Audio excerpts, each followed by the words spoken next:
Warning, this video contains rumors, speculation,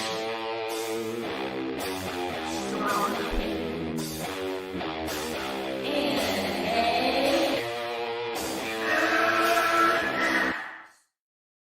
Hey everyone, is it and a Mad Max tonight? I just watched The Rise of Skywalker. I'm not mad. It's up there, but I want to say hello to all my YouTube friends. These are some great creators right here. Boshti, Goldman, Lunga's been doing some great work. Star Wars Only's been doing really good work for a long time. I really think, hey, Star Wars Only, subscribe to these two and push these guys up. Goldman and Boshti, they're great. Goldman's a sequel trilogy fan, so it's a different type of opinion here. And I'll wait to talk about it till we get some more eyes on here. What have you guys been up to? Star Wars Only, you want to start first? Yeah, I was in Orlando for a hot while, and then Corona hit, and they were like, "Hey, you got about 4 days to get the fuck out." And so now I'm back in Texas. So now I have more time to work on YouTube, and that's really been it, man. I haven't done a lot of YouTube. I've actually missed it slightly. It's weird having a social life. Who would have thought that an introvert could actually go out and do things that's not YouTube? I've enjoyed it. Oh. Well, we're glad to have you back. I'm sorry to hear about the situation. Unfortunately, it's a pretty frequent situation for a lot of people out there. So, but we're glad you're safe. At least you're back at home, and we do look forward to your videos. So we got to support Star Wars Only because he took a little break. He was going out there into the world, branching out into the industry possibly, and he's back. So we got to really support him. We're glad to have you here. There is some, even with all this stuff going on, there is some cool Star Wars news with The Mandalorian. We'll cover that too, I guess. I went over it before, but I'd like to hear all your thoughts on it. All right, I guess I'll just start. I'll show you the thumbnail I prepared, and this isn't just clickbait. Yes, I do clickbait, but this is not just clickbait. Thank you, Ryan Johnson. And why am I thanking him? And he's surprised too. That's why I like that picture, because I'm the first one that said cancel his trilogy. Thank you for killing off my favorite character in The Last Jedi instead of this film. I don't want to be hard on it because I know people like it, but I think overall Last Jedi is a better movie. And it, you know what? It's not because, there's a lot of people, most people, I could say this, most people that dislike the sequel trilogy do not even like the characters. I really like the characters. I like Finn. I like Poe. I like Rey. Kylo Ren, I really like, and he did the best in this film for me, along with Lando, but there wasn't enough Lando. He should have stayed in as soon as he came into screen. There's a lot of extra characters that just mean nothing to me, just like I was like, I want to see more Rose than these new characters. And I wasn't a fan of Rose, but I'm like, why even introduce this Jaina character? Well, that was not a Poe's background. But you got to clarify, Max. When you say, because I agree and disagree, when you say The Last Jedi is a better movie, are you saying it's just a better movie or better Star Wars movie? Because if you're saying it's a better movie, I agree. As far as just being production value and how it was as a movie, it was more cohesive, at least. Even if I disagreed with everything that happened in it, it was a good movie. Better than The Rise of Skywalker. But as far as a Star Wars movie goes, I think it's better. Less thing angered me in Rise of Skywalker than it did in Last Jedi. Well, I think even though I didn't like this. Oh, Phil Vixino, that's dead to me. Sorry, Phil Vixino. I don't want to lie to you. I don't want to. This is why I've held off too, because I don't want to squash anyone else's joy. Listen, I like the characters. I bought the Rise of Kylo Ren for my wife. I still haven't read it yet. We bought the whole 4 issues. I like the characters. I like the actors. It just didn't land for me. Like everything that happened, I was like, oh, really? Okay. Palpatine. Yep. Palpatine. I mean, I'm not mad though. Because after I saw The Last Jedi, I wasn't expecting anything. I was just like, I honestly, the reason I'm like not liking it is I wanted a better conclusion to the new characters. Mhm. I wasn't worried about Luke, Leia, and actually Lando was a surprise to me. I'm like, oh, they're gonna bring Lando. He delivered the lines great. What he delivered, he was great in it. That's my initial thoughts. Maybe I'll watch it again. I'll feel different. Also, the pacing is like, yeah, it's pretty fast. And they're getting they just like go to all over the place, and things are just waiting for them all the time, and everyone's throwing lightsabers. I was like, stop throwing the damn lightsabers. Even the lightsaber scene that was like to throw shade at Last Jedi and Luke, I was like, stop throwing the damn lightsabers. I was mad when Kylo threw his in. Yeah, but if you played the Force Unleashed, you were throwing lightsabers left and right in that game. Yeah, you throw them in Battlefront too. They come back to you. Yeah, in Battlefront. Yeah, too, they right. come back in those. It's like a boomerang. Well, yeah, true. It was maybe I have to rewatch it again. I don't know. I am gonna watch it. I'll wait to watch it for the watch party. Maybe I'll like it better the second time around. Phobic Xeno, please stay with me. Please, Phobic said he's gonna divorce me. Is he a Rise of Skywalker fan? Yeah. I have a lot of viewers that are because I said I don't want to. I got to the point where when my boycotting and stuff that I wasn't convincing anyone new. I was just ruining it for people that like it, and that's why I wanted to watch it. I was excited to watch. I like the documentary more than I like the movie because then they also had the scene with John Williams. They're like, we made all these background things to show all different movies you've watched, and then the scene was like that. I mean, I wasn't expecting much, but more than that, I was expecting. And when I saw the documentary, I was surprised they put so much effort in just for John Williams to be in the movie for less than 3 seconds.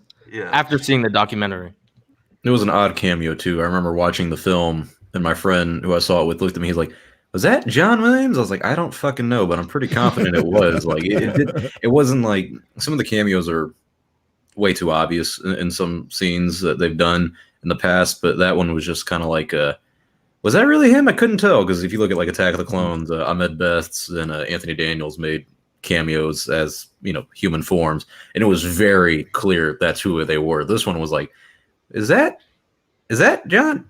Nah, you just kind of. I mean, I don't want to upset you, Goldman and Bossy. I know you like it. I know Lunga likes it to a point. And if I remember, Star Wars Only, you had a lot of issues with it yourself. I don't want to ruin your joy of it. Maybe I'll feel you don't. You're expressing your opinion. There's nothing wrong with that. That's okay. Okay. I could be the only person that likes a movie. Ain't no one else gonna ruin my joy. And the other thing was the powers. I like the show like powers, but in the original trilogy, it was like when they used it, you felt like tension, that it was hard to use. Like he's just shooting lightning bolts up, and there's like copy and paste ships. And I mean, it would be if you had a few come out under the ground, that would be powerful too. And then like there's just people inside the ships already. What the hell? I have no idea what the hell's going on. Some of this stuff, I was like, what? Don't worry about it, Max. Look, Maz Kanata's back. Here's Lando. Think about the good times that you've had in the past with Star Wars. I do like Maz Kanata. I like her character. Max, you know what was something you really missed about the seeing it in theaters was when I saw it in IMAX, one of the few times I saw it. I sat in the back corner right next to the big speakers. And when Palpatine shot his lightning into the sky, my seat just started shaking everywhere. And my friend and I just bursted out laughing. It was so funny. The other thing I was really looking forward to that I have to rewatch because I blinked and it was over, that scene, was Kylo and Rey working together with the two lightsabers against Palpatine. But no, he gets kicked out into a crater, and then she shoots lightning at. I mean, that was cool with her holding but that was over quick. I was like, this build up. I was like, I want this to be the throne room scene, even though it had problems in Last Jedi. It was more exciting than that to me. I I don't know. Those are my initial thoughts. I mean, I don't know. It definitely has its problems. You know, it was, and it's because we've talked about this. JJ, even though they try to play nice with each other and say, "Oh, we're buds," and I love what they did. No, JJ pretty much said, "Ryan, you screwed over what I handed you. You threw out the outline," and Ryan's like, "Fuck your outline." If this was the outline, I would have threw it out too.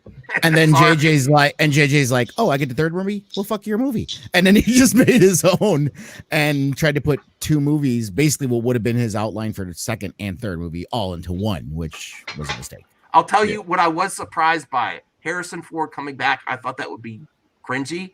It worked. I liked the way I think that was the best thing in the movie. Yeah, I liked it. It was the only reason they did it. It was a really powerful moment. I think the reason he did it was for Carrie Fisher passing, kind of as a he did it for him because that was one of the things that surprised me. And I had someone who worked on the set who told me he's back, and I was just like, "Nah, that's stupid." Yeah, I don't know why I didn't believe him, and it turns out they were right. And I was like, "Oh, well, that wasn't as stupid as I was thinking it was going to be." It was pulled off very well. Parts of it I didn't like, but there's a lot of parts of this movie that I didn't like, if I'm being honest. I mean, a lot of parts of probably 7 out of the 10 Star Wars films that I don't like, if I'm being honest. So very picky. But I am disappointed for different reasons now. Is I wanted the sequel character because I moved past wanting a good sequel trilogy to the OG characters, and I just wanted the sequel characters to get their due and have a great ending. And I'm also, as a Raylo, I was like, what the hell? Max, do you remember what Ben Solo's last words were that he spoke? No. Ow. Really? Oh, man.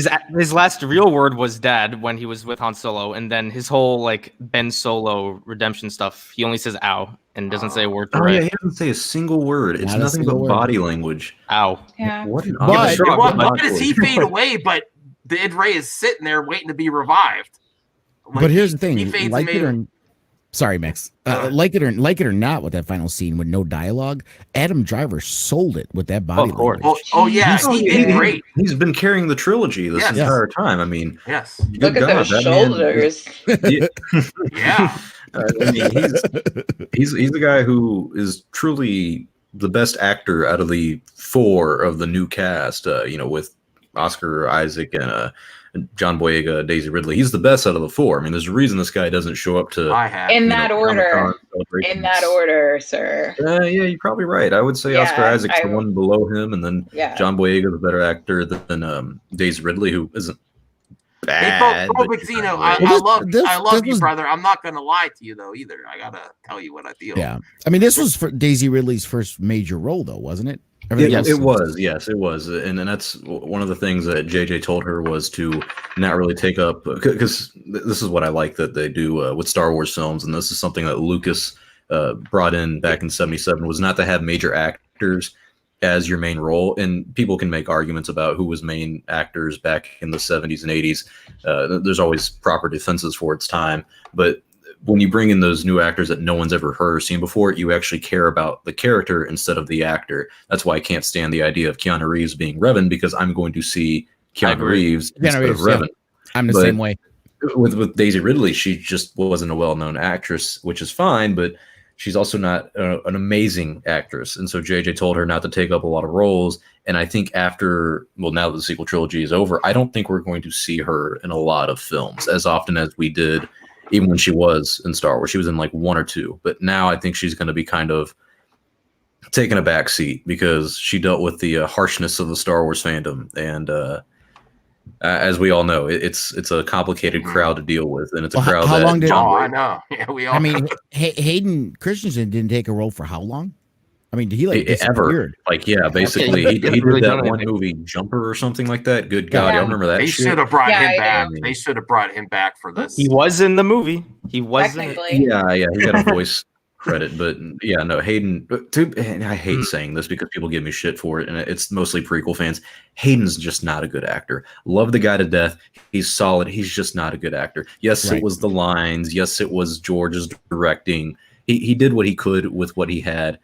But I always ask people, I'm like, name me 5 blockbuster films, or even, films that are 9 out of 10s that Hayden was in that's not Star Wars. And you can't give me a single one because he hasn't been in it. I've tried, literally, and it's because I'm like, well, it's been a long time. Let's check Hayden out to see if he's grown as an actor. And I've forced myself to watch movies I had like no interest in just because he was in them. And I'm like, oh God, he has not grown as an actor at all. No, he hasn't. I love Hayden Christensen. I know he's not the best guy. I like him though. David Salgado has, hey, Star Wars only. Why have you not been reviewing the Clone Wars episodes yet? Well, maybe he will join us next week for Stream Junkies. We'll see. I might. I haven't seen any of them since episode 2 of the Bad Batch arc. I remember they saved Echo at the end, and since then I'm not gonna say I lost interest, but I just didn't care anymore. And it's not because I think the episodes are bad, but I was just like, okay, I mean, it's Clone Wars. I didn't have the hype for it that a lot of other people had going into this, where they were like, Clone Wars is back, bro. It's going to save the franchise. I just looked at it as, Clone Wars was what it was. It was a fun Saturday cartoon when I was a kid. It's weird seeing some people who told me they're like, oh, the new episode's trash anyways. There's no point in watching it. It's like, I hope you guys realize a lot of the Clone Wars episodes, especially in the first 2 seasons, are pretty fucking awful. I mean, there's a lot of bad episodes in the Clone Wars, a lot of amazing ones that are groundbreaking that I love. The Mortis arc is amazing, but it's just another Saturday show for teenagers. And I'm 20 now, so I'm a year away from being a teenager, but it's still kind of like, I don't know, it doesn't hit like it used to. So I'm not disappointed that I haven't seen the new episodes. I don't want to say I don't care, but I will say we are getting ready to start the Ahsoka arc, so if you just want to, I mean, it's the whole clone arc ends at episode 4. Ahsoka's arc and with Mandalore starts on episode 5. So if you think you can make it an hour, here we go again. Yeah, here we go. No, I'm talking about the comment. You'll be caught up. That's what I'm talking about. Here you go, Star Wars only. I thought you were 40. If the few people who have seen me they don't think I'm 40, but they definitely don't think I'm 20 either. So yeah, I get that a lot.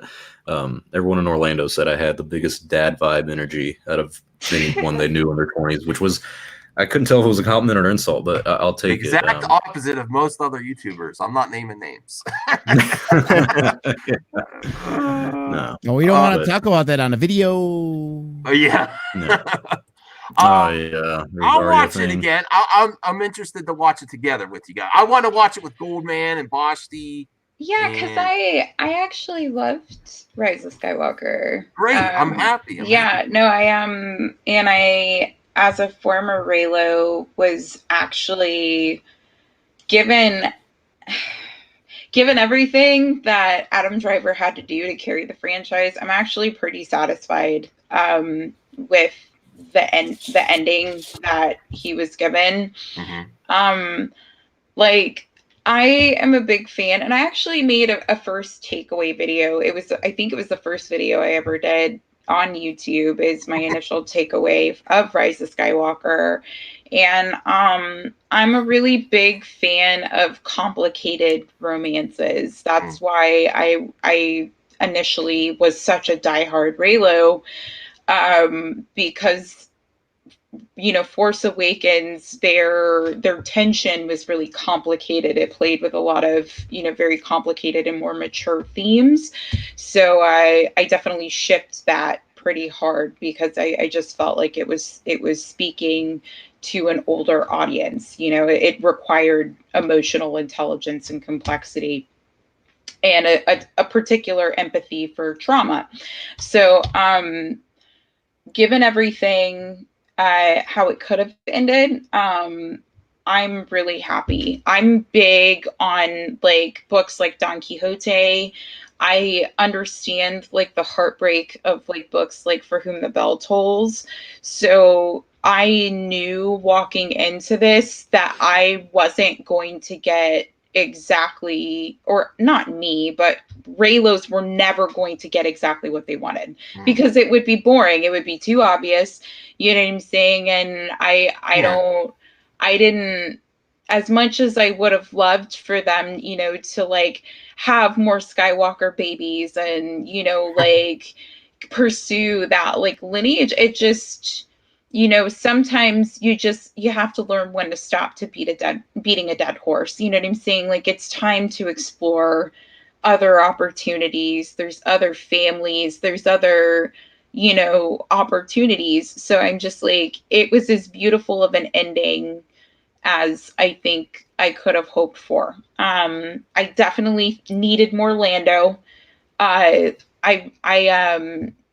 definitely needed more Storm Pilot. They were that general scene was like I literally like I that's my favorite fan edit right now is just them playing up like their like romantic tension where it's just like I couldn't, you know, do this without you, and it's just like, so it's just like, can you be my co-general? And it's just like general, and it's just like like I love it so much. And so there were certain fan services that I went crazy for, you know, but there was definitely like a point where I was just like, okay, like this is beyond, you know, fan service. This is an apology letter, and this is also just like a metaphorical, like Luke throwing out the lightsaber with, you know, with this film where it was just like, oh, you're just gonna throw out my plot, cool, well, I'm just gonna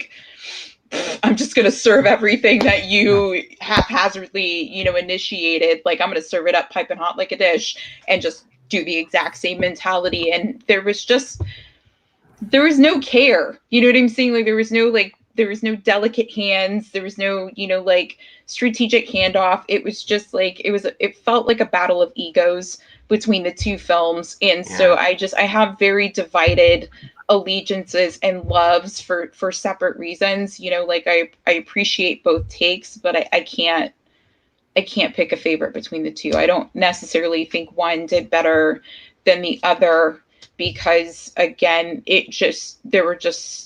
well, they don't feel connected at all. And it at times it felt vindictive. You know what I'm saying? And that was hard, because this was what I was waiting so long to just get past. And I was basically subjected to like a meta director cat fight. And I'm just, you know, I just want to enjoy, you know, Star Wars, and that wasn't what I got, you know. So I had some mixed feels. So I have a question for you, Bashti. So you said earlier you described yourself as a former Reylo. Yeah.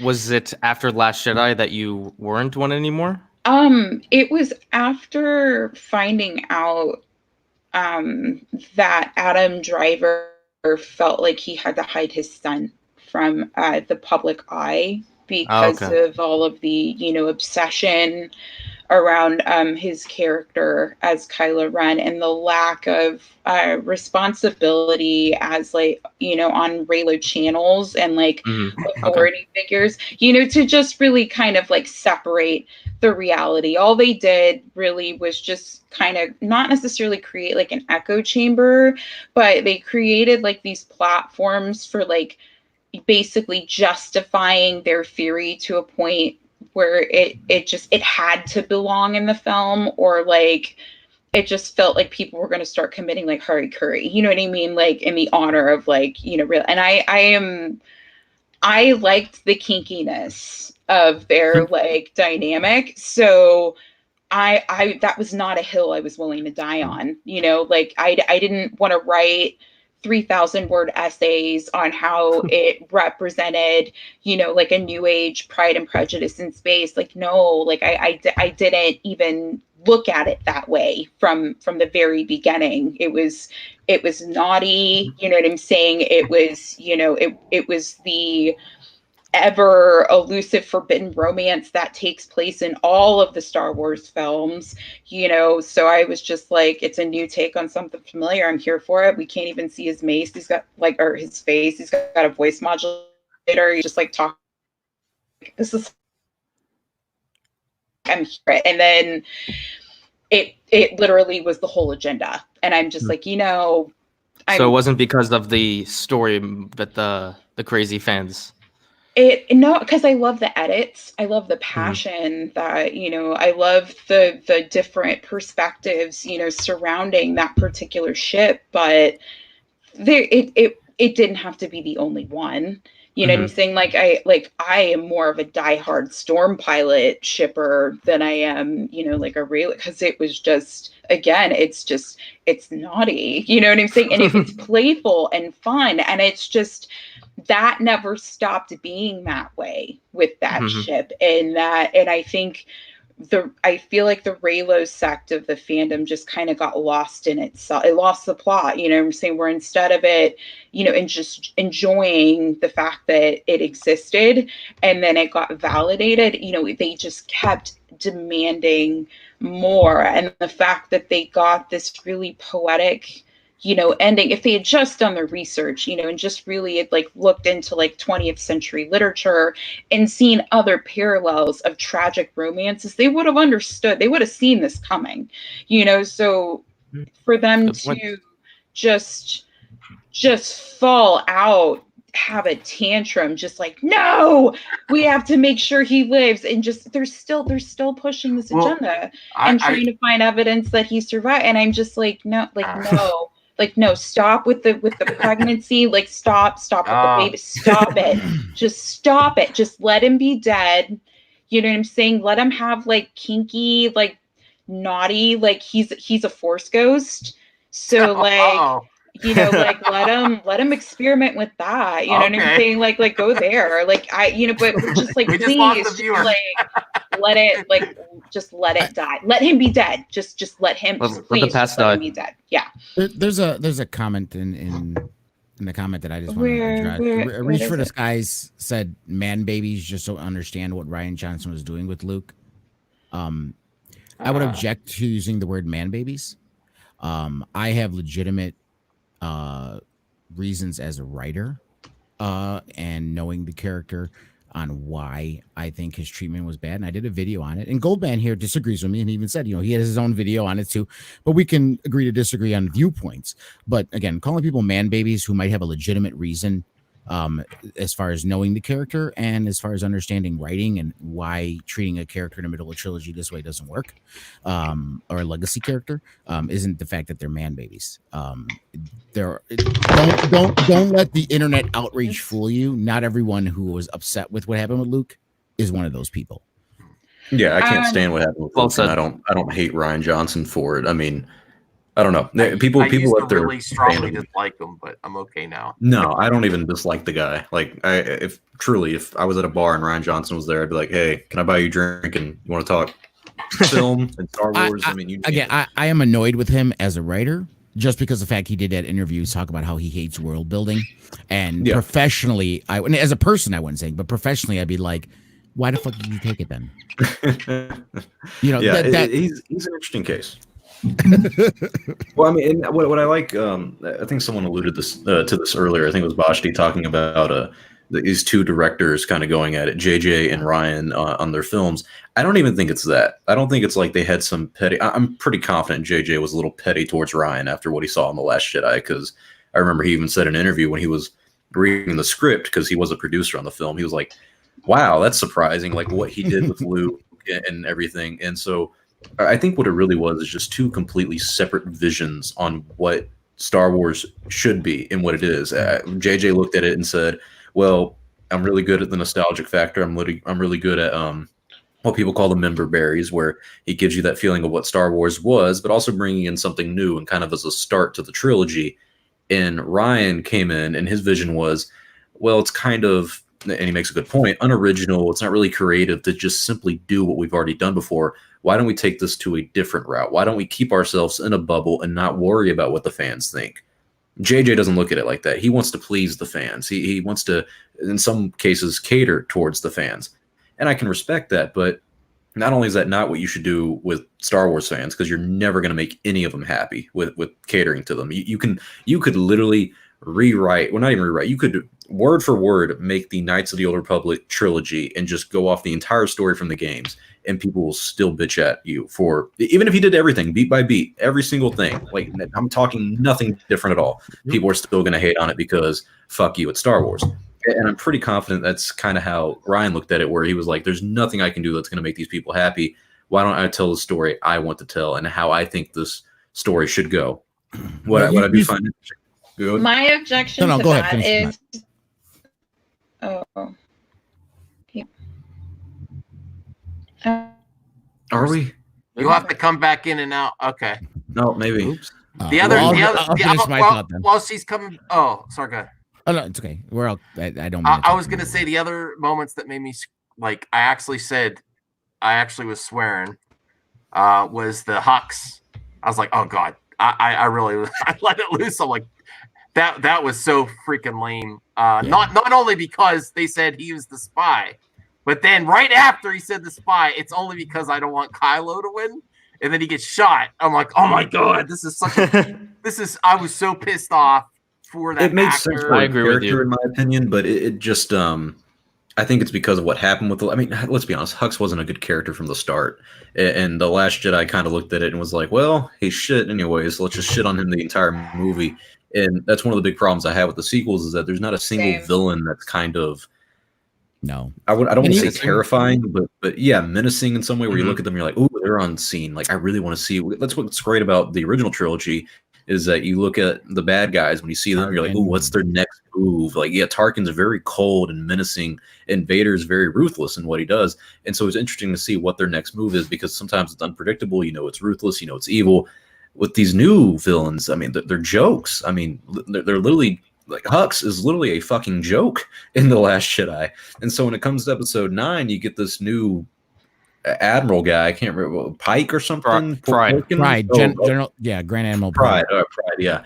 He's not anything. I mean, he's just exactly like Hux was in episode 7, just older and whiter. And it's like, okay. I mean, I'll take it, but there's no new villains in the sequel trilogy that really make you feel like they're actually giving a challenge to our new characters, other than that the plot says they need to. Vader actually challenged Luke on kind of his morals and how to defeat the Emperor. If you want to defeat him, you need to join me. This new stuff was just kind of, I'm dark, therefore I'm bad, and the good guys are like, no. Good point. If you read about Pride in the visual dictionary, if they actually built him up with what's in there, he would have been a more interesting character. Hux is just a joke, like he said. I think they brought Pride in because Hux was so much of a joke in The Last Jedi that if they did try to make him this intimidating character in The Rise of Skywalker, it just wouldn't work. Because people see him as a joke anyway. That's how I see Pride, that he's basically Hux, because there's no real difference between like Hux in The Force Awakens and Pride in The Last Jedi. The other part that made me scream, that I was like really upset with, was Leia's death. Really? I didn't mind the other scenes as much where they inserted her with Rey and Rose Tico. That point where they're on the wreckage of the Death Star and Kylo and Rey are fighting, and she needs to intervene there. It didn't work for me. I keep going back to the Last Jedi when she's blasting the space. After unfortunately lost Carrie, I'm like, that would have been so dramatic and impactful if they just let her go then.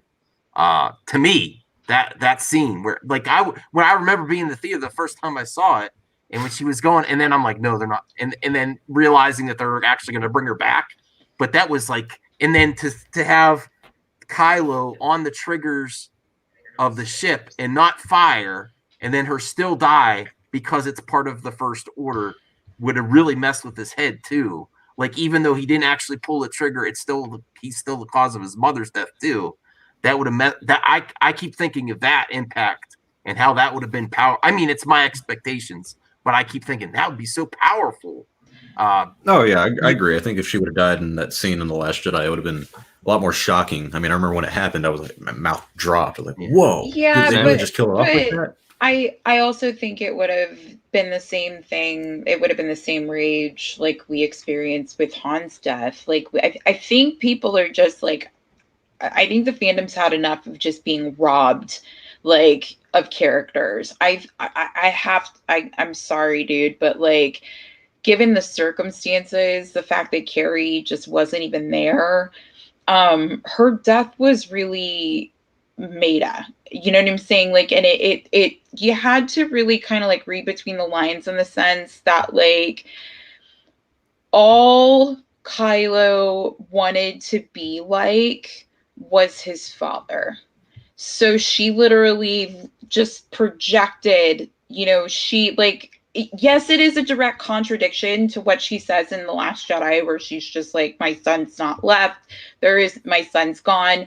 You know what I'm saying? But it also like plays into the psychology of like a desperate mother who knows that they're on the verge of death. It's just like, I need to connect. I need to let him know that I love him and that, this is it. I'm going. And this is the best way that, and the last chance that we have to really see if he can turn.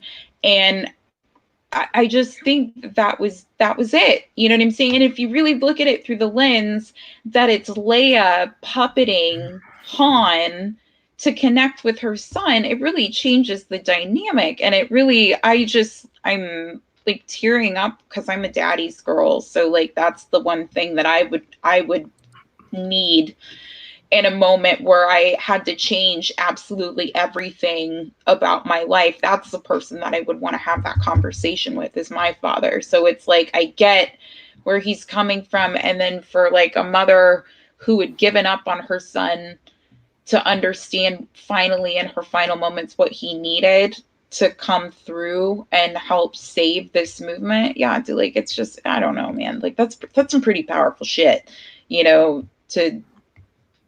like, I don't know. I think it deserves a rewatch, Max. Okay. I think you just. Well, I will. I'll do it live. I'm gonna wait. You guys were all happy with Leia's final scenes? I'd say on like a story perspective, I really liked it, but just the filming, and it's not their fault because obviously Carrie wasn't there. Yeah. But it did seem odd. Just like you don't actually see her, you just see her outline, and she's in the dark.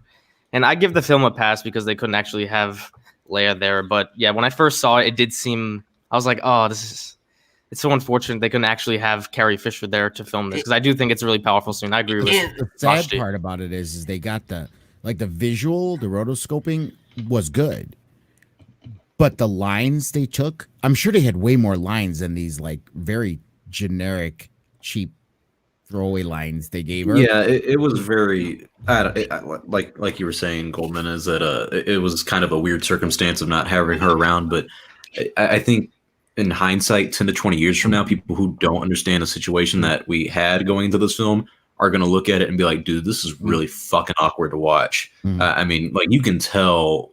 I don't know. Maybe it's the film buff in me of the kind of film editing stuff of like, you can tell like the parts that she's not really in the film and how they're using parts from The Force Awakens specifically, because that's of course what they said they used. But like the lines just feel very unnatural in the situation that they're in. The whole never underestimate the power of the droid. Like that just kind of was like, okay, I'm sure you're talking about that in The Force Awakens, but this just it just seems very unnatural the way things went in this film, and I don't think it's going to age well.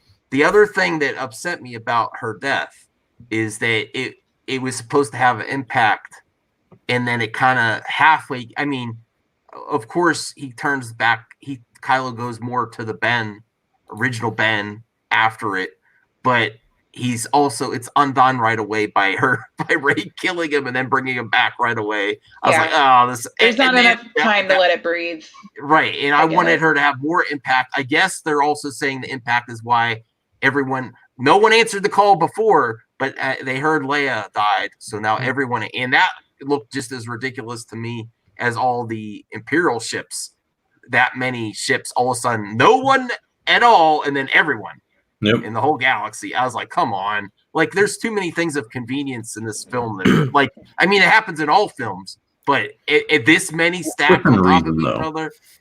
What's that? You're right that it happens in a lot of films, but I feel like it's within reason. You don't want something to happen just because the plot demands it. There were so many plot conveniences, and things are just waiting for characters to get there. And the jumping from planet to planet it was jarring here. Lucas, as much as Lucas gets crapped on, he even in the prequels he did it a lot better than here. It's just like over here. You know what's something actually interesting that I read about and I noticed after seeing it another time was that the reason it feels so fast, and this is just a reason, is that not once do you actually see a ship land and people get off their ships. Every time they go to a new planet, you'll see the ship fly and then they're just walking outside of it. And in the other Star Wars movies, you'll see like a ship actually land and people walk out, and it just helps keep the pace like down and slower.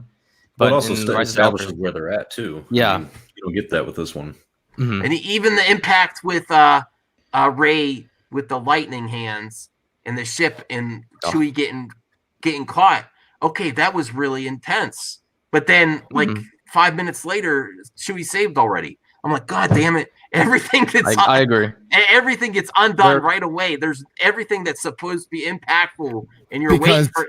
It was 2 movies in one. That's It really was 2 movies in one. I mean, I was like, oh no, Chewie, and I knew he wasn't gone because I heard spoilers, but and then right after they save him that quick. I'm like, this stuff is impossible to happen this quick. It's like, oh my god. I also go ahead. No, go ahead. One thing, back to your point about these fake out deaths in the Rise of Skywalker, I think there's 4. So there's Chewie, who's almost dead, or you think he's dead, and then he's alive. Then there's Kylo. She stabs him, but then he's alive. And then Rey dies, and she's brought back. And then Kylo gets thrown into the pit, and he climbs out. So when you see so many fake out deaths in a movie, it takes me out of it. Yeah. And then on the opposite end of the spectrum, the OG characters do not get that benefit with these amazing recoveries. They force project or talk to their family members and they die in fate. Luke and Leia don't get this. Luke and Leia don't get these plot conveniences. They're just like, no, they're gone. They're disappearing. But these new characters, they could be revived and whatever. Well, you're looking at it new from our perspective. You got to think of it this way. Obi-Wan, or Qui-Gon, should we say, is the first one to figure out being a Force ghost, right? How long were the Jedi around before he figured it out? Okay. Long done. You know what I mean? So, there's Force powers that people either know of and don't want to tell. Like Yoda might have known but said this is too powerful for people to use. Or Yoda, who's very big on the circle of life, if you will, and joining, that he didn't feel that Force healing should be used, maybe because people should pass on naturally as they should. It's all dogmatic and stuff, interpretations, what they think should be used or not used. So it may not have been taught, and most people didn't even know about it. You know what I mean? So it doesn't mean it that part I don't disagree with. People like to use that as a criticism, saying, "Oh, this Force healing, it came out of nowhere. What is this? This stuff?" Listen, you can. Like the Force Ghost is the perfect example. No one figured that out. Qui-Gon just randomly figured it out because he, communed with the cosmic force. Well, I think with Qui-Gon, it's also one of those things where I wouldn't say he was the first to do it. I think he's the only one we know that's known how to do it. And in the season 6, I think it was, for the Clone Wars, the Lost Missions, the ones that talk to Yoda and train him, they kind of talk about how, you have to go through certain trials and tribulations to get to that point. It's a very rare selection process. So I think it's one of those things where maybe in the High Republic books, someone does figure it out, but it has to be someone who's extremely connected to the Force, like Qui-Gon, who doesn't swing too far one way or the other in terms of like the Jedi code and is really in tune with the Force. And I don't know. I think the Force powers thing is something that should have been explored a little bit more. They kind of were more in the prequels, which I appreciated. In the newer films, it definitely. Lunga, we're both kind of the same in this aspect. We like the mythological aspects of stories and kind of the otherworldly aspects of learning about the mysteries of the Force. And it's one of those things where you don't want to learn too much about the mystery of it, but you want a little hint that makes you curious and more intrigued. I didn't get any of that with these new films. Like the dyad of the Force thing. I mean, even if you like it, I'm sorry. I think that's the corniest shit I've ever heard in a Star Wars film. You're connected and powerful because you're a dyad. Why is that? Because the Force said so. It's stuff like that that kind of gets to you. Like Luke doing the whatever, the projecting onto Battle of the Crate, that was interesting. That was a new force power that we hadn't really seen unless you were into the expanded universe, and it was very interesting. What kind of ruined it though is the fact that he fucking died because of it, and it's like, oh, so that kills him. Then why would he do what? I'm sorry, what? Like, it's just kind of, you really didn't know if he was going to die or not because he just kind of did that, and then like an old man getting off the toilet, he kind of fell, and then like Elvis, he died. And so it just was very fuck. Real, dude. I'm speaking the truth, but Jacob, I like Jacob's question. Yeah. How do you think how do all of us in the panel think Rise of Skywalker affects Star Wars going forward? I don't want to say positively, personally, because even look, I'm gonna be honest. I was optimistic about the box office numbers. I thought it was going to do 1.5 billion. I don't think it breached that. What was it? 1.2, 1.3, and so didn't break 1.1. It didn't even break 1.1. It's like 1.07, 1.08. That's sad, and I know it's because they've been coming out every year, but for me, I think it kind of showed the end of the interest by casual audiences for Star Wars. Force Awakens got everyone on board. Everyone was hyped for Force Awakens. Rogue One came out, and it was another Star Wars movie. Star Wars is back. We're all interested. It's only been a year. Then we get to The Last Jedi. Yet again, a lot of hype. I mean, I remember. Yep. Max, I'm sure you watched that weird documentary about the sequel trilogy by like Echo Base or something like that. Yeah. I remember at one point they were like, people were cautiously or reluctantly optimistic for The Last Jedi. That is a bullshit narrative. Everyone was excited for The Last Jedi. I remember being at Celebration. I wasn't. I was the only dumbass who wasn't. And I guess in hindsight, I got it right for my sake. But still, I was a cynic at the time where I was like, I don't really, it doesn't catch my drift. But everyone was excited for The Last Jedi. After that, we kind of lost interest, and The Rise of Skywalker didn't have a lot of publicity going into it where people were actually interested in the film. I actually like The Last Jedi more now after watching this. And with the trailers, people were, even with the grumpy Luke saying the Jedi, need to end. During the trailers and build up, people were excited, like, oh, what happened? What made Luke get this way? And we saw the Force tree, which has been in comics and cartoons, and we saw the books and the Jedi text. So like Star Wars only said, the mythology aspect, that was really hitting all the buttons, on the mythology aspect of it. And we're like, oh, this looks cool. And then, I think a lot of us that were not happy with it, the first 5 minutes of the movie, when he throws that lightsaber over, you're like this. You're like, oh, it's because we were waiting 2 years for a cliffhanger. Yeah, a literal cliffhanger. He's hanging on the cliff, waiting to hear what his words are, and he still doesn't. Does he say anything first, or he just tosses it first? Like, I'm not even saying him rejecting it. Like, even if he rejected it, like, instead of tossing it over his shoulder like that so casually, like, fuck this shit, like, just drop it. If he just like dropped it, or like just like shook his head and like handed it back to her, and like, no, I mean, that would have been more powerful to me. This didn't make me feel better about Luke either, because he says in his Force Ghost form, I was in fear on that island, and that pissed me off. Because my whole problem with Luke being that way is not that he was grumpy or is on the island, or even if they could justify him tossing the lightsaber, is to how did a Jedi Master, the top of his game, that helped redeem his father, teaching anew, just gives into fear at the thought of something happening. That is ridiculous based on what Yoda taught him.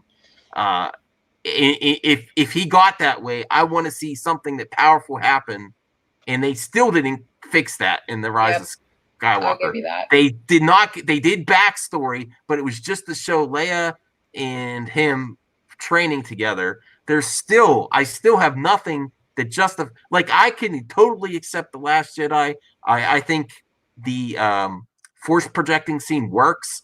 It's a way to confront his nephew without actually, like, if he killed Luke and Han, you could never have him redeemed. But it's a way to have them have a sequence where they're going off against each other, and not have you ultimately hate Kylo. If he killed Luke Skywalker too, no one would ever accept his redemption, but that still gave them a face-off. But I still don't know anything to say why he went to his nephew in his tent. He knows his father destroyed planets, but just the thought of his nephew and he's like raising a lightsaber. I still can't accept it. That's what I said in my video too. And I know Goldman's going to disagree with me, and I did watch your video, and it was very touching actually, because I know how it had affected you personally, Goldman. Thank you. So it was very touching. But it's just as far as my pragmatic perception of it, it's like he was training him, and he had a lot of patience, and he has seen enough stuff that during that course of training, I felt there could have been a conversation, before we got to this point. That's the part that bothers me. It seems like, okay, it's good. Suddenly he has a feeling, freak out, and he's gonna like think about killing him. Maybe if that point, if there was, like Max said, if there was maybe a buildup, if he had multiple conversations, if he had, something. He tried everything, and at that point he had reached his wit's end and the fear overcame him, then it would make sense. But when it looks like everything's fine, and then suddenly one night this fear just drops on him, then it's like, hold on a minute. That's the part I don't get.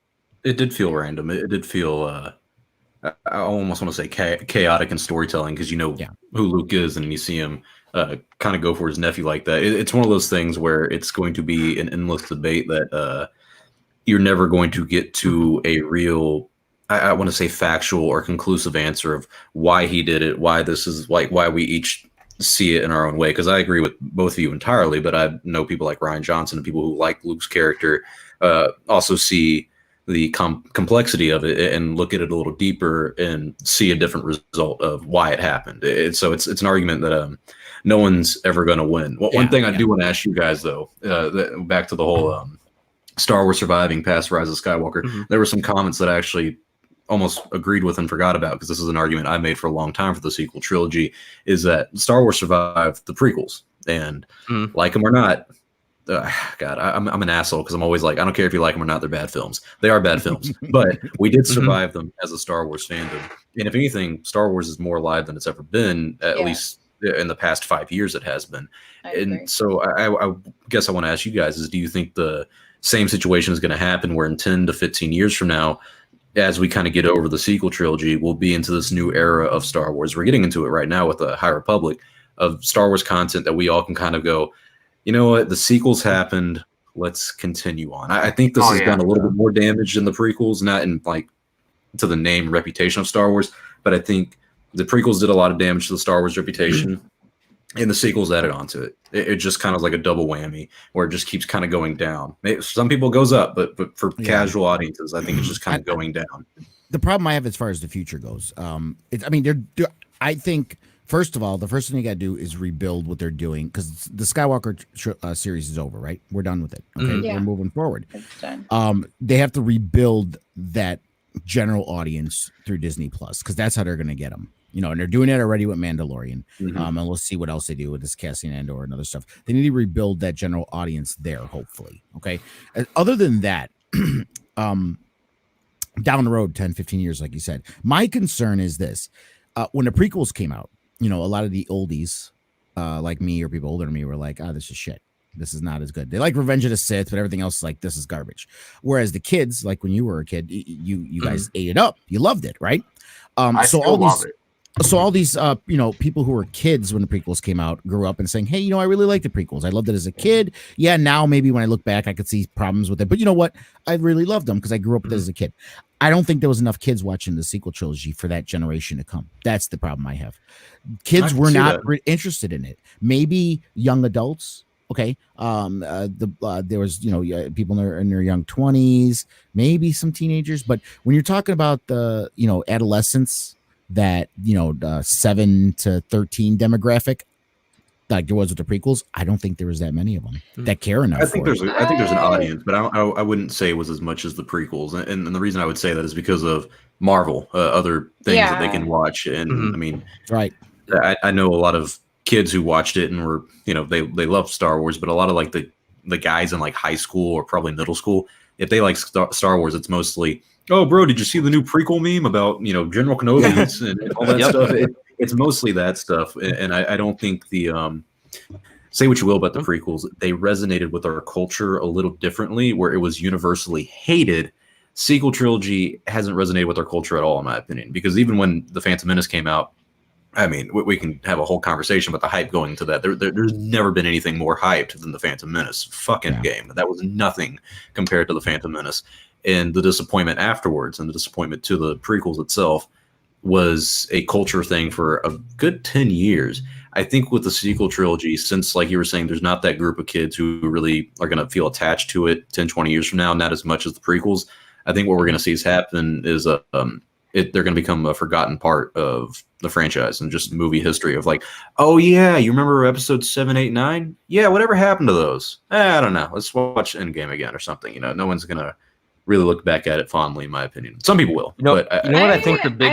I don't agree, because like the two, like I think it's resonating a lot. I think that the younger demographic are the reasons why they keep like printing out, like why they actually went in the novelization like direction instead of trying to shove more films like down like our throats, is because they realize that like younger children are going to world build and resonate with the literature so much more, because it's going to be a fundamental part of like them not just like learning to read, but really just like their first real like introduction to not just like fandom, but just like mythology and just like all the surrounding like lore.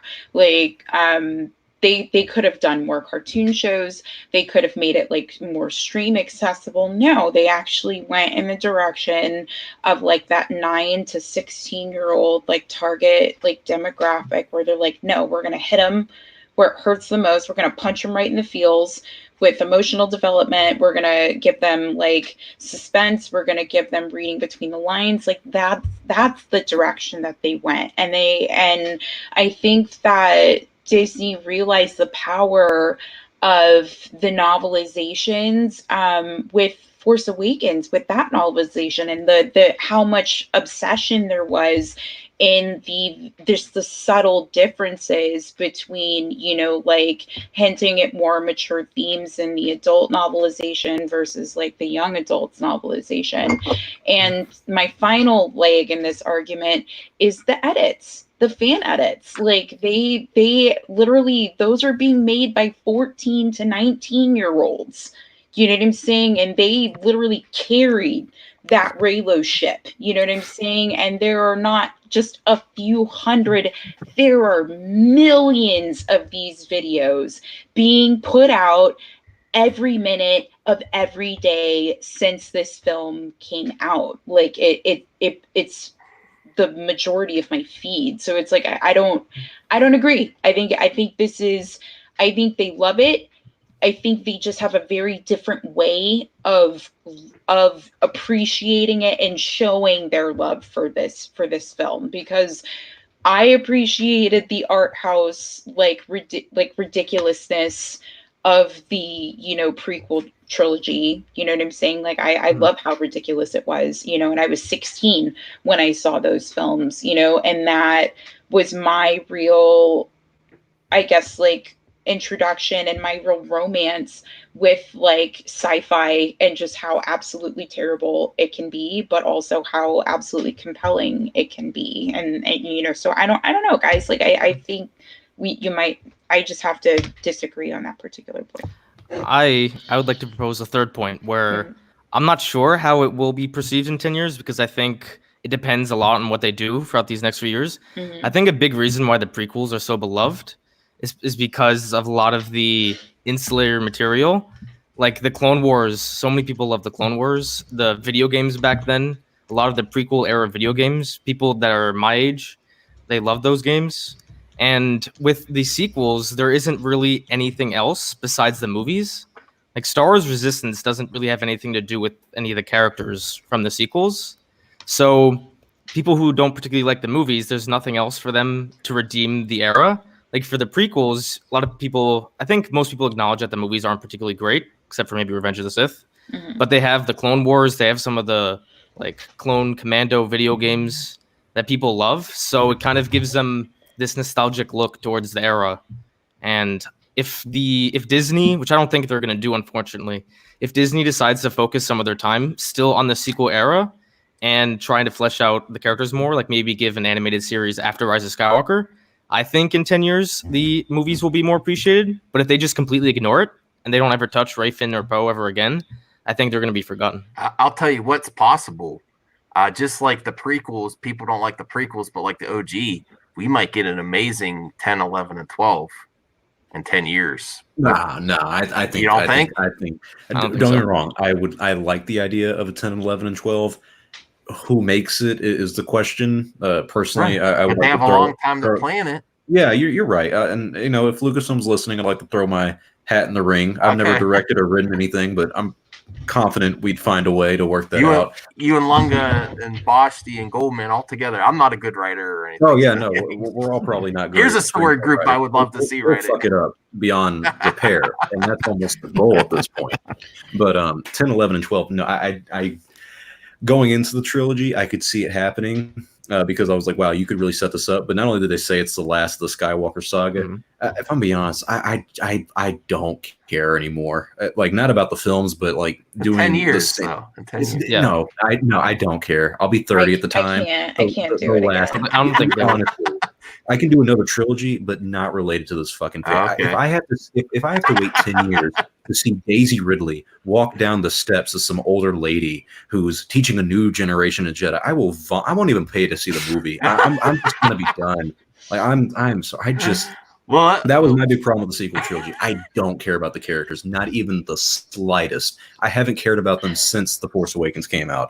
Kylo Ren was interesting, and they fucked him up. Rey was an awful character. Finn was a wasted character. Poe should have died in The Force Awakens because they also did nothing with his character. If I have to see them all come back in 10, 20 years, I'm not going to be nostalgic for it. I'm just See, gonna look at and I agree with you on some points. Like, the fact that like there was just a lot of missed opportunities, like in Definitely. this particular trilogy. Like, I definitely was of the ship that like they definitely should have developed Poe and Kylo's dynamic a little bit more, because they grew up together, and that's hinted at in the books.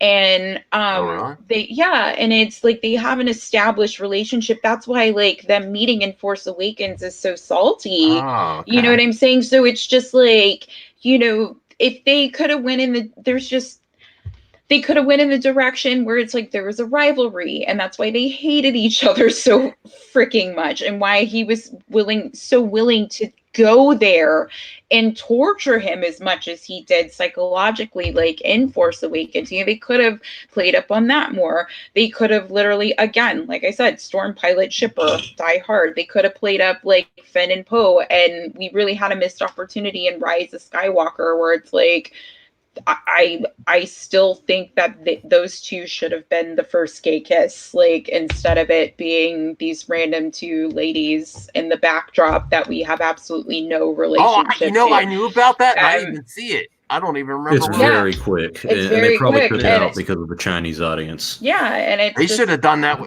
I thought me and my wife were talking about. I'm like, yeah, but even that, the kiss was a meaningless kiss because it was nothing. It had all the same value as like that World War II like photo where it's like the guy kissing the woman fresh off of like the ship because he just landed. Like that. I'll be honest here. That had more value though. That was like post-war, hadn't seen his wife. These were just two random ass. No. But you don't understand. Hold on one second. Okay. You don't understand the history of that photograph. Those were complete strangers. That was not. Well, that makes it even better then, because it was real. She actually did a documentary many years later about that photo, and basically was really angry about the how do I put it? Basically, the campaign, the romantic campaign around that photograph, because she was essentially sexually assaulted by some random stranger who just hadn't seen pussy literally while he was like literally fighting the entire fucking war, and that was the first thing that he thought to do. Than the kiss we got in Rise of Skywalker. It is, but I'm just saying, it's just like, again, I think that if you're going to go and hint at like certain flirtatious like dynamics, just give us the kiss. Just give us the kiss at the end. Like literally, if they had just panned in a little bit more and just general, between like literally, it would have pissed off just as many people, but at least it would have had like more of an emotional stimuli than I think. Well, you know what I think. You want. It's messed up because they hinted at Holdo and Leia having a relationship. Oh, that's so hot. Yeah, I would stand. They hinted at that. And did nothing with it, obviously, because she died. And then they're like, well, we got to replace it somehow in this movie, so let's just. I'll tell you what I wanted in a second. Let's just throw this kiss up there. Which me and my wife were watching. I was like, man, since Rose isn't about Finn anymore, I was kind of feeling a vibe between Rose and Billy Lord's character. I was like, they should just do that. That would be exciting. And then Finn would be like, damn, what did I mean, you want my to see Finn's face, like, what the hell did I my thing with that is, I mean, to be fair, I don't really like a fair amount of romance in anything. To begin with, certain ones, if they're integral to the plot, obviously it's whatever, but overall I don't need that much of it. So unless it's like primary characters where it's integral, I really don't care about relationships between secondary and tertiary characters. I don't care. And I mean any relationship, heterosexual, whatever it is, I don't care. It's like it's so irrelevant to me, what's going on with them. Now, if you make a spin-off and you write a book about these characters and flesh out their whole character background and, you do an anthology series, that's different. Then it's interesting. But if it's a character that has literally, a minute and a half of screen time, it's like, I don't care. See, if I was the director, I would have Finn say, Rose, are you coming? And she'd be like, no. And then like a second later have that kiss scene. And then Finn's like, damn, what the hell did I miss out on? I just started, I don't know, there was just missed opportunity after missed opportunity. I don't know, I'm still really bitter about Captain Phasma beat that that whole shit show from Force Awakens. Yeah, exactly. I mean, it was a wait. You could have put anybody in that goddamn costume. Why did you go get Gwendolyn Christie, who's literally one of actress, to do nothing? I mean, it's like you could just paid any schmuck to been in there. And that could have just been a really interesting dynamic because she was the foil to Hux's,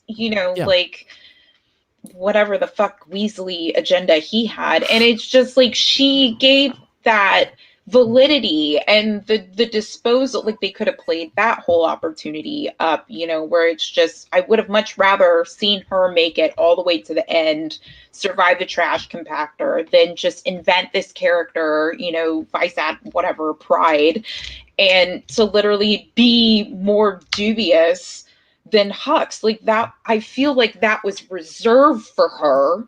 And she just got the axe in TLJ for some half-ass, I don't know, fight scene between her and Finn, and it wasn't even good. And it just. What do you think about the new characters? The new characters in this one.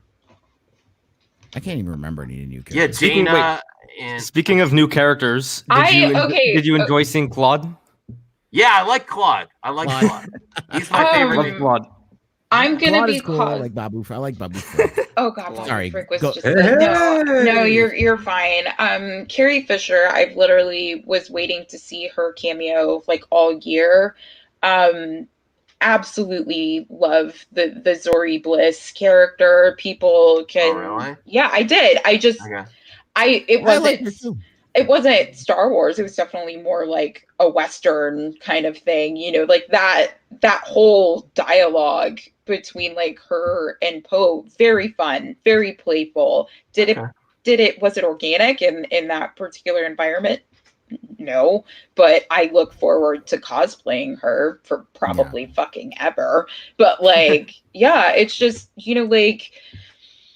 they didn't need her, you know what I'm saying? To be his romantic opposite, because it was already, established that, there was chemistry that could have been played up elsewhere. It wasn't even that. And so where's Mara Jade? This is just from reading. This is just from reading, knowing what the background was, and goes back to the point that we all agree on that JJ smashed 2 movies into one. There was no development. Let's be fair. There was no development of Poe's character in The Last Jedi except him being a douche. That's all they developed him to be. No, an incompetent douche. If you're going to insult him, you got to insult him correctly now. Okay. So, I mean, there was no real character development for Poe. He kind of actually regressed in that movie. We didn't learn anything about him, anything about his past, and nothing at all. So if the whole Zori Bliss thing, if JJ had it for all 3 movies, that would have been in the second movie. That would establish some of his history and background to understand him better in the third movie. But again, he shoved it all into one movie, and that's why it looks out of place or feels out of place. I think the character's good if it was done correctly, the way the whole thing should have been done. I am of the subscription that he was supposed to be the Gaston in this, and I think I will say Girls with Sabers definitely hit the nail on the head. That was, I think, the theme that JJ was pursuing or trying to set up with Force Awakens. But I think he got robbed of his middle film, so he couldn't really drive that home, so we'll never really know, but like, yeah, that's what I think he was supposed to be, kind of like this super douchey, like rebel type that, from a societal standpoint was absolutely justified in his actions, but just as far as like emotional connection, you're just like, oh my God, this dude fucking sucks. Like, eat a dick, dude. Like, and it's just, but he's supposed to be just that little bit of despicable. And, we didn't. They didn't set him up that way in the Phantom, in the Force Awakens. They set him up as this kind of did. They set him up as this huge inspiration for Finn, and they were bros, and he cared about Finn, who was just a stormtrooper. They set him up as this, caring guy. Well, okay, so my thing is like they kind of started to hint at it a lot more in and forgive me, it was one of the newer animated series to come out. Star Wars Adventure. Yeah, Resistance. Yes, yeah. I want to watch Resistance now. If anyone wants to do something on that. He's really manipulative in that show, and you get that context, and I think Disney again made a critical error in the marketing. They really missed an opportunity to kind of like drive home that this is supposed to be the schmuck context that you need to be able to carry us into Rise of Skywalker, but we didn't. They just didn't tether those two together the way that they should. So it's like we have him being a total dick like in this show to like a 16-year-old kid, and and then you read the novelizations and you're just like, oh, like he really doesn't give a shit about Finn like at all. Like it's just like he's disposable, you know what I'm saying? Because again, he's on a mission, and it's like you miss the frustration that you're supposed to get watching Finn idolize this person who is just an absolute like asshat. And then like, and then you literally have all these moments where it's like, and Carrie Fisher is so brilliant because she plays up his asshattiness. You know what I'm saying? She acknowledges it, that he's a total clown for asses, but that he's a crucial clown for asses. Well, she married one. Yeah. And so it's just like, so she's just like, we gotta make it work. You know what I'm saying? He's just like, he's got a way with leading people, whether he keeps them around in the long term is questionable, but it's just like, he can lead them in the meantime and he can get things done. He gets results. He's messy, but he gets results. And she, again, like you said, she married that. She can deal with that. So it was just like, I don't know, like we didn't get those cues, and instead we got Canto Bite, and Phobic, I disagree because also because you like the sequel trilogy. If he died in Empire, you wouldn't necessarily have a Kylo. And then I that was some of the best part. After seeing The Rise, I honestly thought I was gonna hate having Harrison Ford back. I was like, this is stupid. But I think that worked out of. I think that scene with Kylo affected me more than the scene with Carrie dying. Yeah, dude, that hit me right in the yeah. feel So and spots. that's not what I wanted. I wanted the Carrie thing to really impact me. It just seemed out of place. I got to be honest with you. Someone said it earlier. I'm sorry, I forgot. I can't give you the credit in the chat, but someone said it earlier. And it would have kind of made sense as much as it would have sucked. But when because she died before they finished editing and before release of Last Jedi. Mm-hmm. They could have had her, and I know they were upset because they said they wanted her to be the Skywalker that made it through, other than Kylo, through the whole series. But in an event of what happened, they should have gave her a good send off. They would have had enough stuff to give her a send off in The Last Jedi, and then just have Luke remain through all 3 movies. You know what I mean? I think it would have. I feel it would have been a little bit more understandable rather than this whole thing. But I get the reason why they wanted to honor her. They wanted her in that last movie in tribute. And I as a Carrie Fisher fan, I do appreciate that, love that. But as far as a movie standpoint, I think it would have been better if they just would. I think it was the damn dice in The Last Jedi. They wanted to keep that scene with the damn dice for the Solo. That's everything. What the fuck was up with the dice? I never. If they would have cut those in the original. You know those were in the original trilogy, right? Yeah, I know, but they never meant anything. Like Han was never like, I gotta do the dice kid to make it better. But they were trying to tie stuff together, and they said they wanted to keep her performance intact without cutting anything. But honestly, I think it would have worked better if they would have left her in space, cut that out, and I don't know. Considering how angry people were about Akbar dying in that way, I don't think they'd be happy if Carrie died. And I also have way. to acknowledge, like Yovarod's comment, like the fact that we did not get a Ben Solo and a Chewbacca reunion, because I'm sorry, like Adam would have acted the shit out of that scene, and there literally would have been like probably 6 words of dialogue, and I probably would have cried like a goddamn baby. Like seeing those two, because he had to be Uncle Chewie, obviously. Yeah, and just oh my god, and just not even a nod, not even a like really. You know what might make you upset is that in the Rise of Skywalker novelization, they have a scene together. When Chewie's captured, he goes and interrogates Chewie. Oh. And like Chewie's thinking all these memories of like when he was younger, and then Kylo gets. I haven't read it yet, so I'm not sure this is how it goes. But when he's like mind reading Chewie, he gets all upset and then leaves. Yeah. Oh, so wow. Yeah, that would have been like awesome. that is like should have put that in the film. Yeah, I don't know if that was filmed, literally would have probably.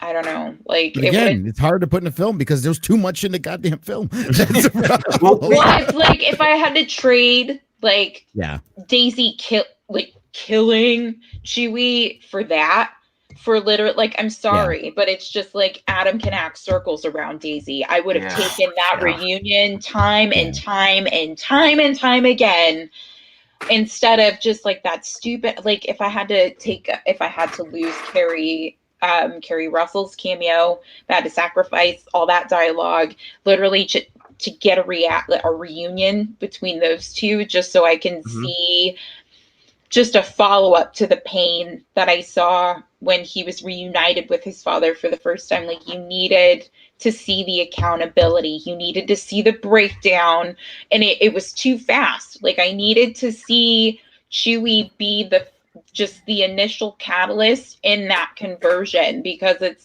I get that like Rey killed Kylo, but you know, we still needed that extra push. Him just she metaphorically killed my dark side, so like I guess I'm game now. Like, we've gone over an hour, and I'm also planning on going on Lewis's stream in another hour. I was going to ask you about that because he I actually have to leave too. I just wanted to see what you thought about this news real quick before we end the show. Yeah, I can stay 5 more minutes. All right. So we'll bring up the news. Let me see here. I have an image. Robert Rodriguez is rumored to be directing one of the episodes of season 2, and then Ahsoka and they have a history together. Rosario Dawson, what are your thoughts on that real quick? Bosch, you go first because you might leave. I do not want Rosario Dawson in Mandalorian. I don't think she's a strong casting. She's a better comedic actress than she is a sci-fi actress. I love her in Clerks, and that's all I'm going to see when I see her literally jump on this project. Ideally, if we're going to bring to life Ahsoka, my casting would be as follows. I would go Amber Stevens West for young, like teenage Ahsoka. Jernay Smollett Bell for Mandalorian Wars Ahsoka. And then for this Mandalorian show Ahsoka, like mature Ahsoka, I would go Kerry Washington. I'm sorry, like I don't. We had this debate on. Yeah, and I just, I don't think she's. I mean, yes, she looks exactly like her. That's cool. Like woo. Like awesome genetics, cool. But she's not really going to bring anything to the character for me. And so, I know unpopular opinion, but like, I'm actually disappointed that they settled. Sorry. Yeah. So I'm super happy. So I'm the exact opposite. We can still be friends, Boshti. No, what about the guys in the hats? Filoni and Robert Rodriguez. No, Robert Rodriguez, I appreciate his taste, but I'm waiting for the official announcement for Ahsoka's casting, because it's like, she's great, but they can do better. Ooh, I'm a big fan. I'm sorry. No, I mean, again, this is me seeing this is me being a fan of Sin City. You know what I'm saying? This is me being a fan of Grindhouse. This is me, knowing her catalog. I know what she's done with Tarantino. I know what she's capable of. I just don't see her bringing any value. Are you open to have your mind changed once it comes out? Are you open to I'm never going to stop watching Mandalorian. Okay. No, it's just like she's not significant enough to me to like ruin the franchise. Unless she's the worst thing that they could do is make her a love interest for the Mandalorian. If they do that and literally make her like in 70% of the episodes or more of that season, I'll be furious. But if it's just, an intermittent, interest, or if she, is just a good foil character because that's where she belongs, cool. I can live with that. You know what I'm saying? Like totally negotiable on that. But no, please keep her at like. Well, this is great because we have so many different Star Wars opinions in this group right here. This is a great group. So if you do feel you have to go, Boshti, I don't want to keep, because I know you've had a busy weekend. So if you, Lunga, you could go next, or whatever you want to do, Boshti. I just want to hear everybody's takes. Oh, okay, sure. I'll hop out. Yeah. Doesn't matter to me. All I was gonna say is that I'm not excited or disappointed with the cast choice.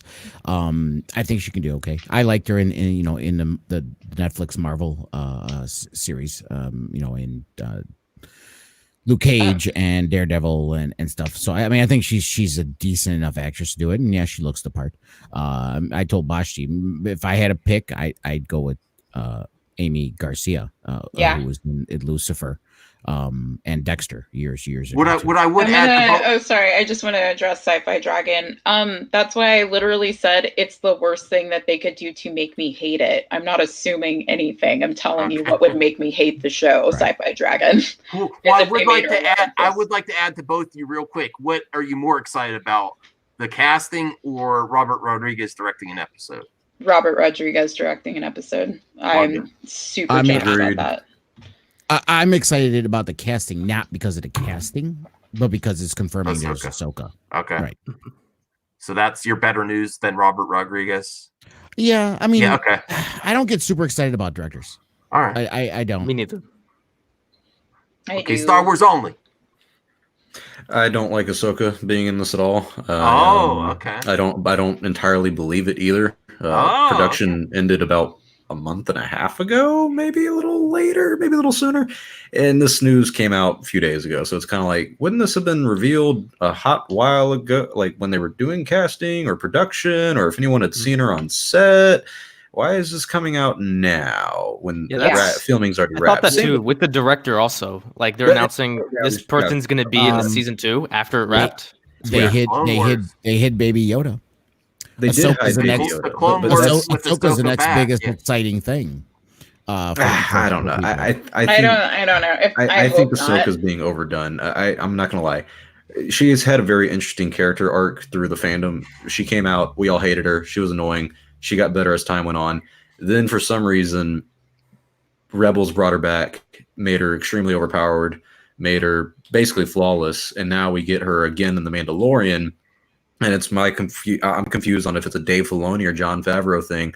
I like The Mandalorian because it's new characters, new planets, new stories that we can explore, and this just feels like fan service in order to be fan service. And I don't like the idea of Ahsoka being in live action. I mean, how many video game movies have we seen where the character goes from animated to live action and it just looks fucking weird? I just don't like the idea of Ahsoka being brought in, and I just feel like it's not necessary to the story. I'm also annoyed with the idea of her living past the original trilogy, but not helping Luke at all, or really doing anything with the dark side. She's just like, you have fun with that. I'm gonna go look like Gandalf over here and look for my boy. It's very explained. I mean, the reason why I don't agree that it's fan service just for fan service, don't get me wrong, it's fan service, but it's not just for fan service, because the whole thing is Filoni is writing for this. And he was also the Clone Wars, and he already the Clone Wars. He had already the fact season 7, which is going on now. He already had written, and the Siege of Mandalore was a part of it and part of Ahsoka's arc, and that's what she was going to be there during the Siege of Mandalore, which happens during Order 66.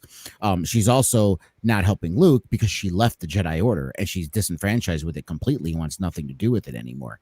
So as far as plot wise, this was already kind of set up a while ago.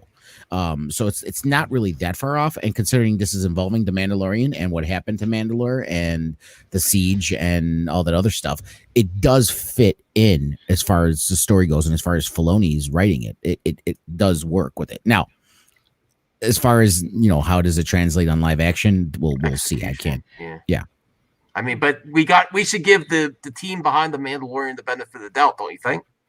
Oh, 110%. I mean, Jon Favreau is what I love about The Mandalorian, and why I thought when they brought in this new director, or reportedly, I mean, not confirmed or anything, is because they bring in a lot of talented people and they actually let them have a creative voice.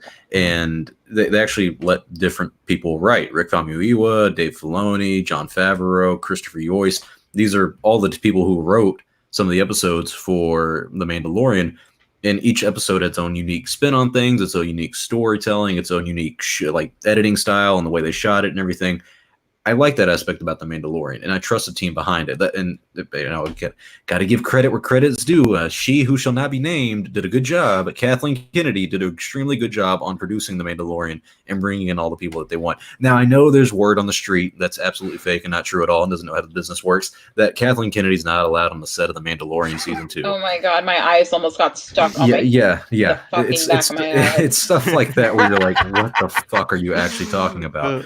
But it's things like this where you look at the team for The Mandalorian and you see how this was produced, this was made compared to the sequel trilogy, and it's just crazy how vastly different the reception has been, the storytelling quality has been, and to me, how The Mandalorian truly feels like authentic Star Wars. It does. Meant for George Lucas era Star Wars. This is made by Jon Favreau, who, like me, is a big Lucas fanatic and really understands what Lucas was trying to do, at least with Star Wars, of it's not all about this grand world is ending kind of storytelling. It's a simple adventure, and that's what The Mandalorian is, and that's why it works so well. And it's also collaborative, which Star Wars hasn't been a collaborative effort since 1983. So yeah. All right, Goldman, it's your shot. Go for the gold. Well, my expertise is very concentrated. I don't know much about other directors or actors, so I don't really have an opinion about this director. I didn't even know who he was until they announced him. I don't recall ever seeing Rosario Dawson act, so I mean, I'm looking forward to seeing Ahsoka in Mandalorian. I don't really have an opinion. Like, if she's there, cool. I hope it's done well. What I've heard now is that she'll have like a cameo role, and then that's going to spin off her own show. That's like the new rumor going around. I might have started that. I don't know. I saw that on Twitter. I'm it's just a rumor. I'm kidding. What was the I'm a rumor? rumor guy. I'm a rumor guy. that her cameo in The Mandalorian is going to be a backdoor pilot for her own series And films. Yeah, they said she could do both. They're hoping that if it takes off, that it could be films and series. And So, and Who films. is this? Not, Wait, what? well, that was part of the rumor that it came out with her is that that they're willing to have her when she's introduced in The Mandalorian that they're willing to also have her in the feature films, not only with series, so she could show up in a film too, not specifically her film, but she could show up in a film. That's the rumor. Hey Max, I'm gonna jet actually real quick. Sorry, Goldman. I didn't mean to interrupt you either. I do want to go on Lewis's probably, but I gotta go upstairs for a little bit and talk to the lovely partner. Sure. If you do go on Lewis's, let him know. He can send me a link and I'll come in there in a little bit. All right. And I'll talk to you guys later. just bye. And I'm gonna hop up too. But just to give you guys some background about like who Robert Rodriguez is, like he is actually part of why Enrique why was I gonna say Enrique Iglesias? I don't know why I was gonna say that. But he is behind like the like El Mariachi like franchise. He directed or co-directed and co-wrote Grindhouse. Basically he is like one of the best like modern Western, like not like United States, but like actually like producer of Westerns, like storytellers like to date. Like he just which is why I think he's such a good fit for the Mandalorian framing, which is already kind of shot like a spaghetti Western. Like this is his wheelhouse. And with them already kind of being willing to go gory, like literally the first episode, they cut a dude in half on Mandalorian, you know, he's gonna have a lot of fun, you know, with like his like approach to just like rate films, because that's what he's been doing, you know, for the last like 15 years. So that's just my take on it. But I apologize, Goldman. I didn't mean to cut you off there when I was saying. Don't worry. But you are excited about the possibility of a live action Ahsoka, and are you happy that they said that the rumor is that she might also be in a film too if it works out? I didn't hear about the film part, but I really don't have an opinion, to be honest. Okay. Like if it's done well, cool. Personally, this is very unpopular, but I'd want to see more stuff with the sequel characters because I just want them to really flesh out that era. So with the Mandalorian and like with Ahsoka, like cool. I hope it's done well, but I'm not like upset. I'm not super happy. I'm glad that other people are super happy. That makes me smile. Yeah, but as much as I don't like the sequels, I'm not a fan of the sequels. I like the characters of the sequels. Like I said earlier in this stream, 10 years down the line, I would absolutely be open to a 10, 11, and 12 really well written, and it could be like the people aren't so hot on the prequels and then the original trilogy. I think it could be possible if done. It has to be the right execution for sure, but I'd be open. I like Star Wars Only. You said you're not a big fan of Rey either. I think Daisy Ridley is good enough in the role. I do agree that Kylo is better character, but I think then down the line she could be a better actress. I think it could work. I would like to see the sequels be continued or spin-off series too. Yeah. I should clarify my position. I don't want an episode 10, 11, or 12. Oh, you don't? Oh, sorry. I want to see more stories with these characters. Oh, okay. I don't think I'll see Daisy Ridley in a show or John Boyega. Like an animated series, I'd be so happy for that. If they did a live action series, then I would be happy with that too. You don't see 10. Okay. If 10, 11, and 12, it's like I was just gonna say, if John Boyega came back to direct a right, I think that's something. But I do have to direct a right. Yeah, because he is starting or even to produce as well, because he is starting a production company for Nigerian storytellers and filmmakers. So I just think it would be, I don't know. I'd kind of like to see in 5 years what he does with Upper Room and kind of some of the films that he starts churning out of that studio, because they also have a record label in tandem as well. So I don't know, give him some time to play around with behind the scenes and bring him back. I'd be interested to see what he could contribute to the franchise, because he is a diehard. So he is a big fan. On that, I'm gonna hop out, guys, but I'll see you guys later. It was wonderful. Bye, everybody. Thank you for coming. Bye. All right. So you could give final thoughts or plans for your channel or whatever. Or I don't know if you guys want to hop on Lewis's stream later. I don't know how much streaming you want to do. I'm done for tonight. But yeah, you're a new streamer, so it can be too much. You don't want to burn out. It can be a lot. I think I did one with Angus one time where he had like up to 8 people, not at once, but just constantly cycling in and out. And I was doing nothing, but I remember at the end of the night, I was like, Jesus Christ, it's been 5 hours. I've just sat here and talked for 5 long. So some of them are fun conversations, but other times you're like, well, now what? You know, it just kind of varies. Here's Goldman's channel. Everyone go subscribe. Thank you. If you ever do another Star Wars stream on your channel, Star Wars Only, I think he's a good guy to bring in to get a different opinion that's still civil and has a lot to say. I'd be down. Yes, sir. Yeah, I'm always. I haven't done like a lot of podcast recently. Well, we need you to do more now that you're back home. Star Wars. Yeah. We need movies only or nerd cult, not movies, because streaming only now or something. Yeah, I need to change my name to like Star Wars Occasionally or something. That would be hilarious. I like that. Yeah. Star Wars Occasionally, separate channel. Make it your live stream channel. We'll hop on all the time. Yeah, you just know, start talking about everything. I don't even know what I talk. Big boxing MMA fan, big guy into politics and random ass shit. So I could just see me. All right, guys. So you heard about the coronavirus today, and just giving my authoritarian opinion about shit. Yeah. Oh no! Don't get my stream taken down. Don't you know that they're taking streams down? I mean, it's more for saying that the name of we call it the Bud Light virus. No, the Chinese virus is that going to get it taken down faster? Thanks, Star Wars. You know what?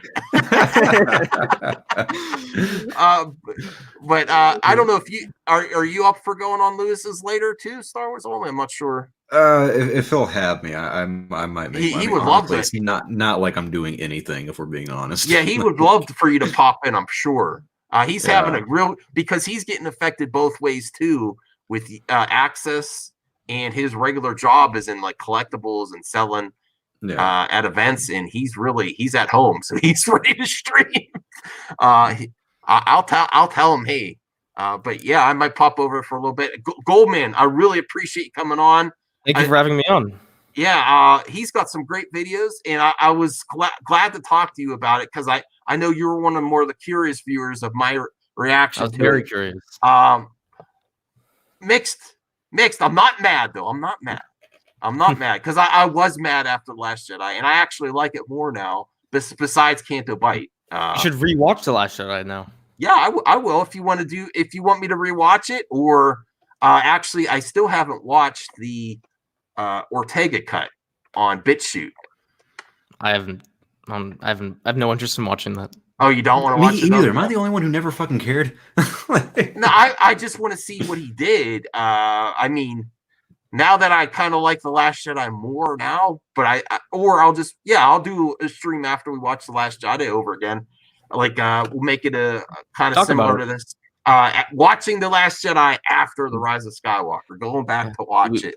We can have a really in-depth talk about Luke and where our disagreements are. Sure, oh God, I'll be here for hours. I'd be up for that.